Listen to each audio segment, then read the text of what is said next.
বন্ধুরা, শুভ সন্ধ্যা। আজকে আমি যে ভিডিওটা করতেছি সেটা হচ্ছে যারা দেশের বাইরে যারা আমরা থাকি বা দেশের বাইরে যারা আছি তাদের উদ্দেশ্য করে।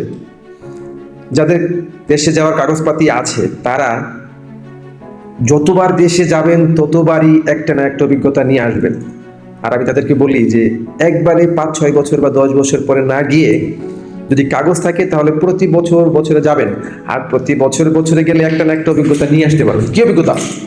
অভিজ্ঞতা হচ্ছে আপনি যদি কোনো একটা কাজ ধরেন, বা বাড়ির কাজ বা জমির কাজ বা কোনো একটা অ্যাপার্টমেন্টের কাজ, একটা কিছু কিনলেন, তখন কোনো কিছু করতে গেলে দেখবেন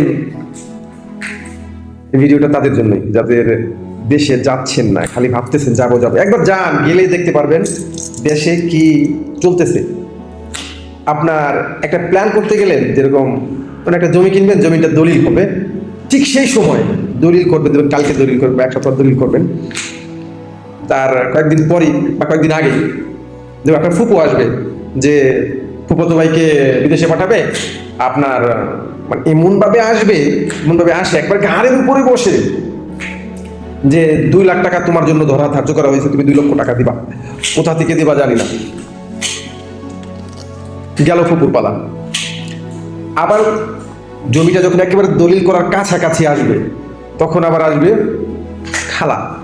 খালার কথা বলি, সে খালা এসে এমনভাবে ধরবে, মনে করেন খালা তো ভাই বিদেশে পাঠাইতে মানে ভিসা হয়ে গেছে, এখন রওনা দিবে।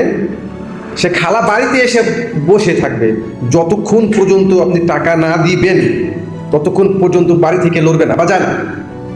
আমি আমার অভিজ্ঞতা থেকে বলতেছি।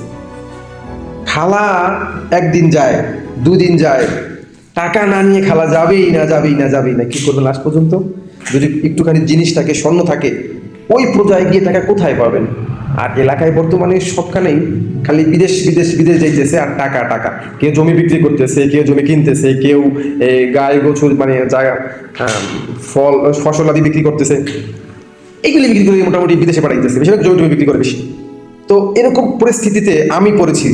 কে কে কে কে এরকম পরিস্থিতিতে পড়ছেন আমার একটু কমেন্ট করে জানাবেন। আর যতবার বিদেশ থেকে যাবেন দেশে, ততবারই একটা না একটা অভিজ্ঞতা পাবেন। কথাটা কতটুকু সত্য এটা যে পরিস্থিতিতে পড়ছেন সেই জানে একমাত্র। ধন্যবাদ সবাইকে।